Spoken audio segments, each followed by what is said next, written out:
Uh, Beautiful Mind.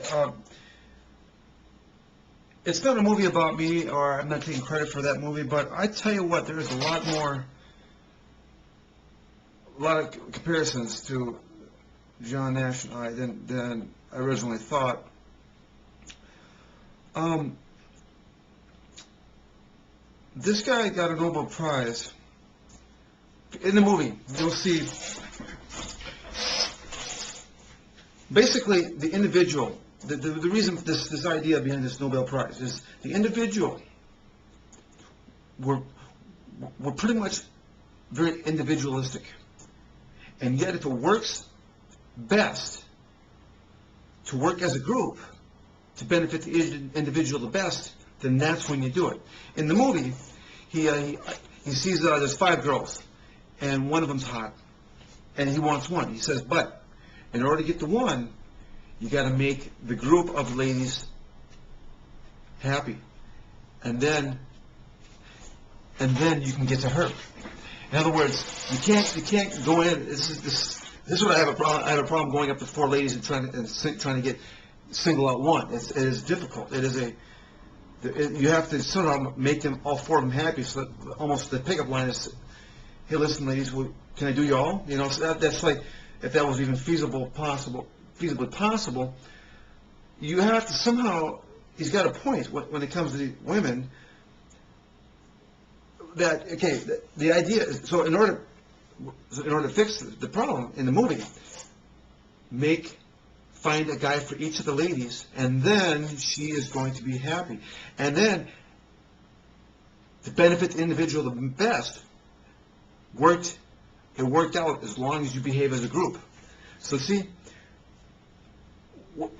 that's the, and it works good. I guess it's chemical reactions work similar fashion, and other things in science, and I think economics too. Money and money theories. I guess money theories show that.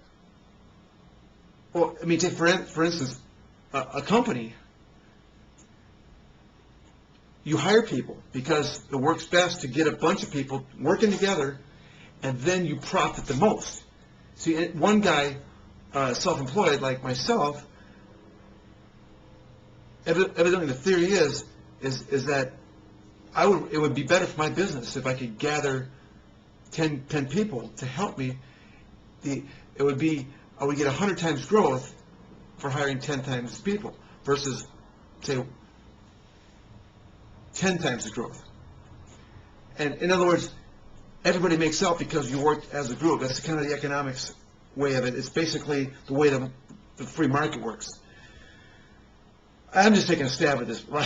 I'm guessing this is kind of how it works, but as far as the economic theory. But you know, there's a lot of ways that this happens. One second.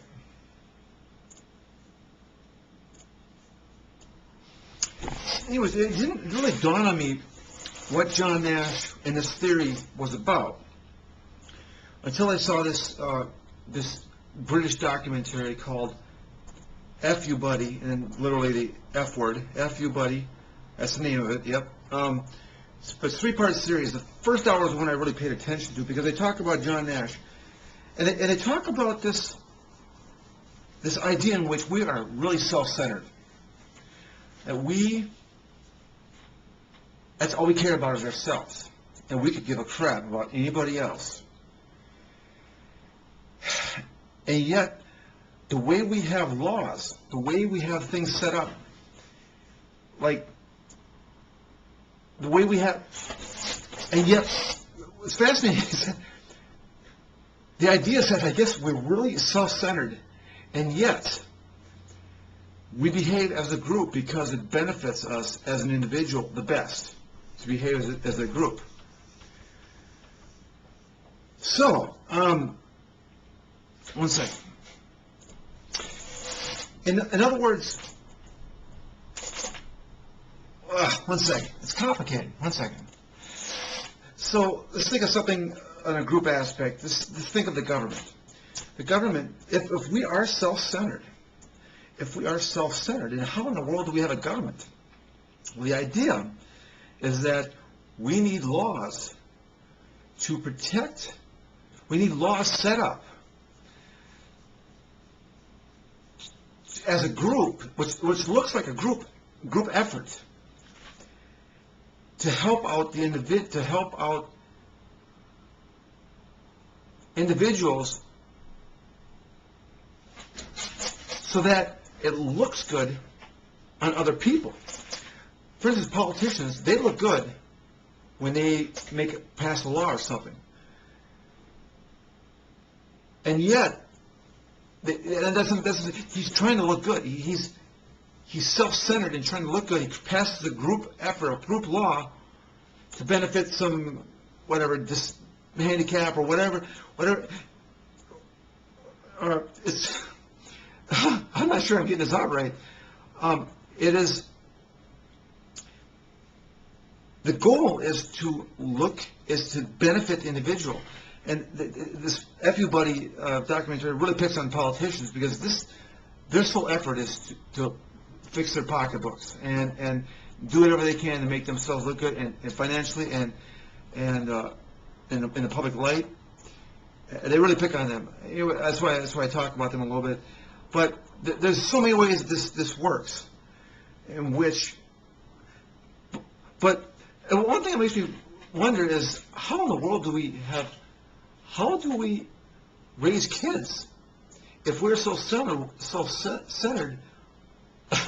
Why do we raise kids?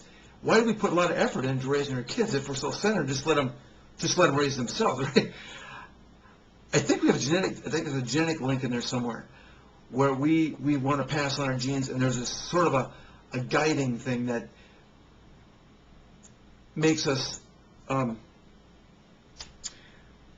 raise our kids to the best that we can.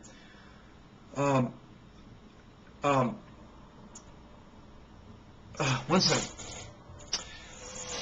Also, it might be the raising the kids thing. It could be, here's my kid, and this is how I look as a result of my kid. See, it's almost there has to be a gratification process in anything that we do. It has to benefit me as an individual in order for me to do anything. And when I go to work, I do this work. It sort of benefits the group, but I want to look like I'm the special one involved in this. I want to get my raises because I have done my job as an individual. I want to be rewarded as an individual for the group effort I have done. And that group effort, as a result, has been a result, as I mentioned in the scenario with a job. Most companies benefit as a group. If you hire 10 people, you're going to get 100-fold out of it instead of 10 times the profit with one person. Although that's still a 10-to-1 ratio with the group. Usually the way it works is there's one guy in the 10 that owns most of the shares, so he's making 90-to-1, and he's making 50-to-1, and the rest, and the other 9 are making the other 50-to-1 on the shares. So that's what I'm saying, and it's usually probably more astronomical than 10-to-1 ratio when you have a group of 10 or more.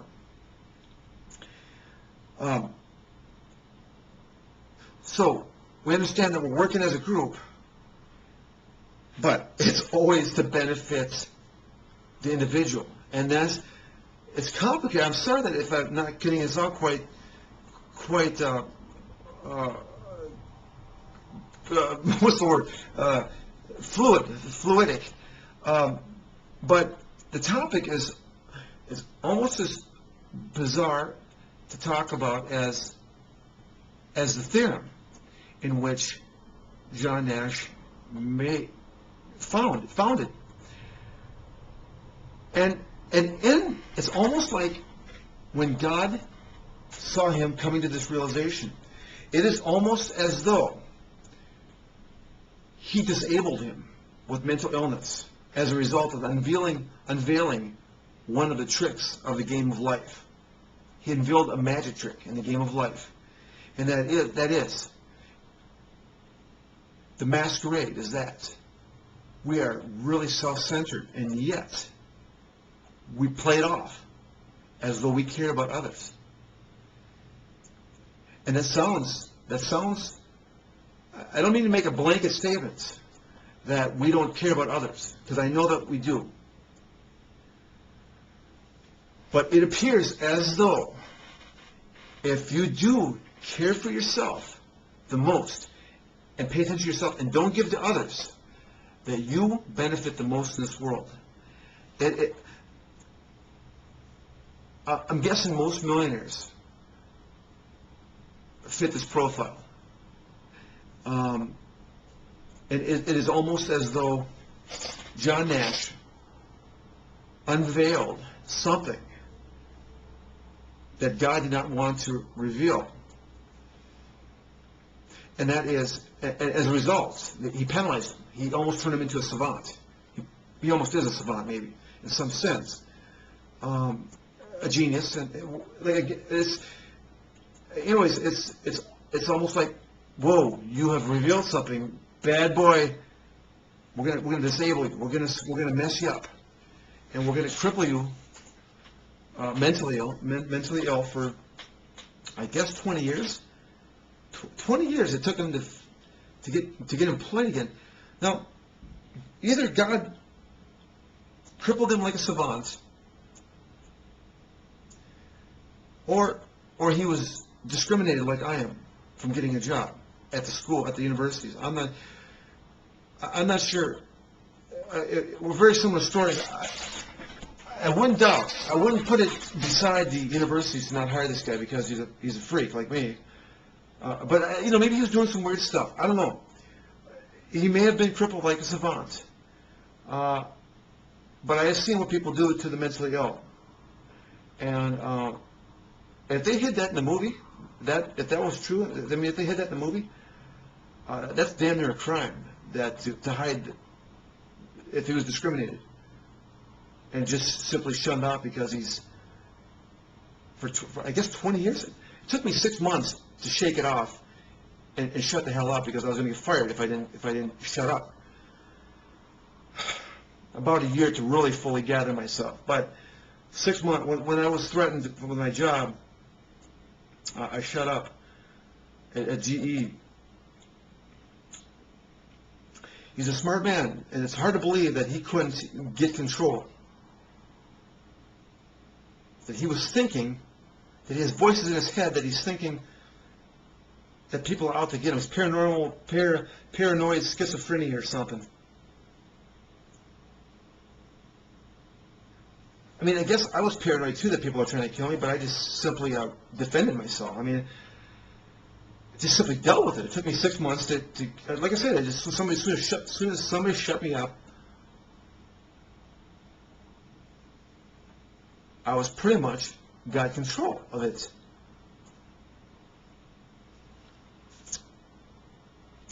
I don't know what happened to that guy. I'd really like to talk to that guy. But it is possible that he was simply disabled like a savant for a while. And then his movie came out, and it would be similar to my life. And then this theory is just mind-blowing. And the magic trick is that that we are self-centered.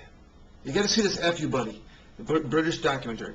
But we are self-centered, and that's all we care about is ourselves.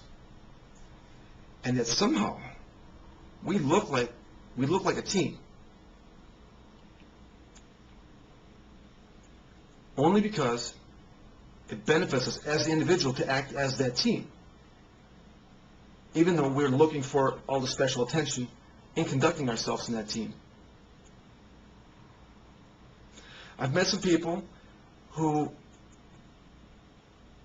I know there's people out there that, in this documentary, they'll they'll do discussion. They did a test. I almost need to look at it again, but a lady at a desk helping at a help desk, and how she interacts helping others. Does she act as an individual and self-centered, or as a group? And she acts as a group. So there's people like that out there.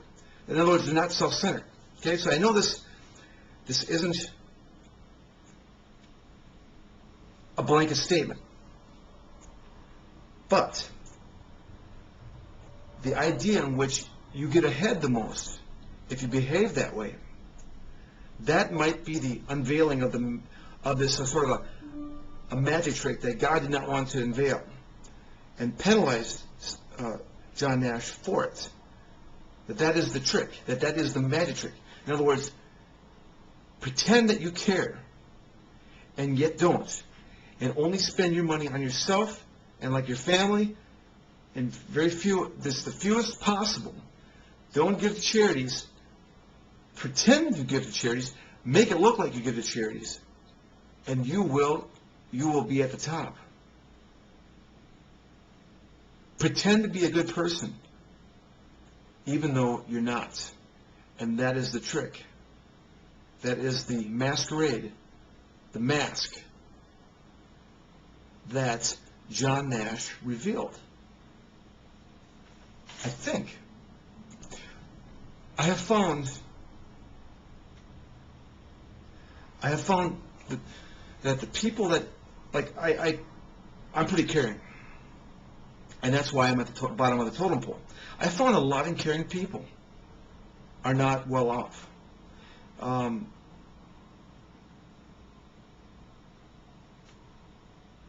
But I found the egocentric ones,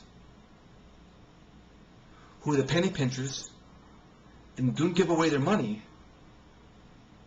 they're the ones that get ahead. And I gave away $2,600 out of the goodness of my heart to Kevin Gagner, and you'll see that in the link. And I don't know if he's that far ahead, but in other words, just because I gave to him doesn't mean that he's going to be ahead. It is, I gave to him, and if I didn't, if I would have been egocentric, I gave to the University of Florida $500 or something. When I had some money, I gave it away. And the idea is that you shouldn't do that. You shouldn't do that, Chris. That what John Nash revealed is be greedy, and this borderlines with evil. I mean, I don't know if that's evil or not, but it's, like I say, it's a mask that we put on, that we actually care about people, and yet we actually only care about ourselves. And if you do care for other people, you will be at the bottom of the totem pole. And my friend Ginger, who's helping me do this oath thing, she's one of the most caring people I've ever met. And she's going to see this, but basically she's not high in the totem pole. She's down low with me. And it is, I've met a lot of caring people, and they are not like this crack. One second.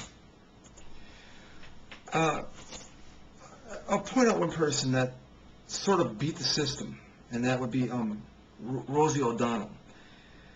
And her problem, well, I guess she's given away millions to charities, and I think she's a really caring person.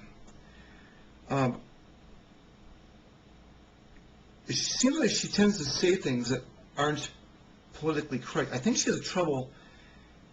She has a lot of the right ideas. She doesn't know how to say it. I guess she was on The View, and she made mention to that the U.S. are the terrorists.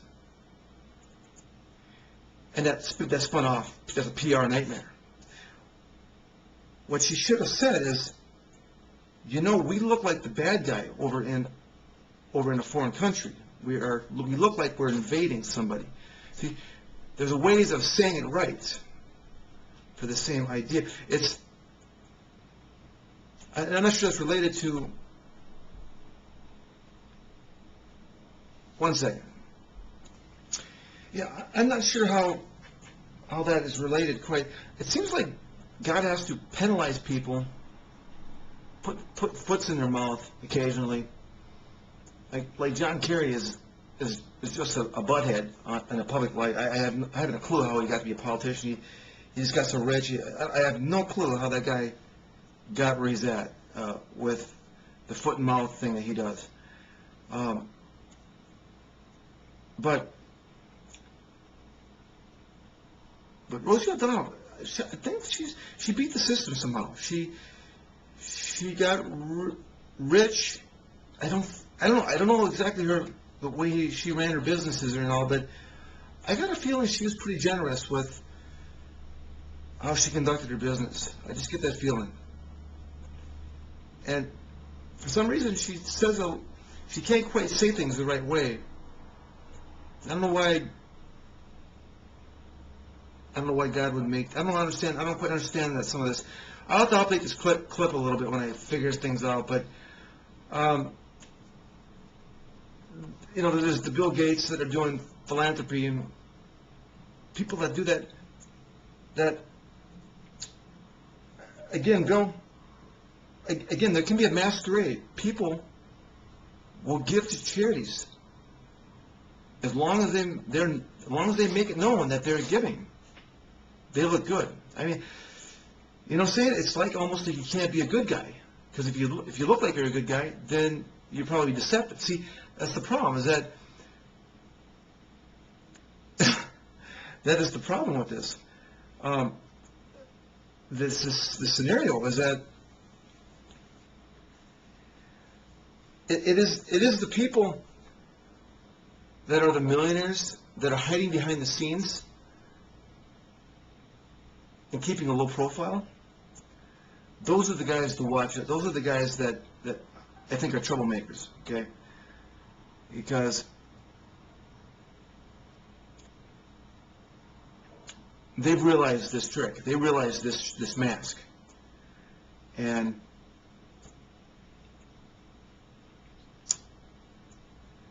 they want to keep it a secret. I believe this is something the Masons knew. The Freemasons, they know that this is how it works. And I know that this is how it works. And if I ever get money, I usually give it away. That's my problem. So see, I haven't quite figured out how it works. I understand what's going on. I just can't succumb to that idea. So I'm hoping I can make some money on this, on my systems, and enough that I can be like Rosie O'Donnell, where the money's just flowing in, and I have, I guess, enough to just give away or whatever she's doing. So, or the Bill Gates, I'm assuming Bill's a good guy. So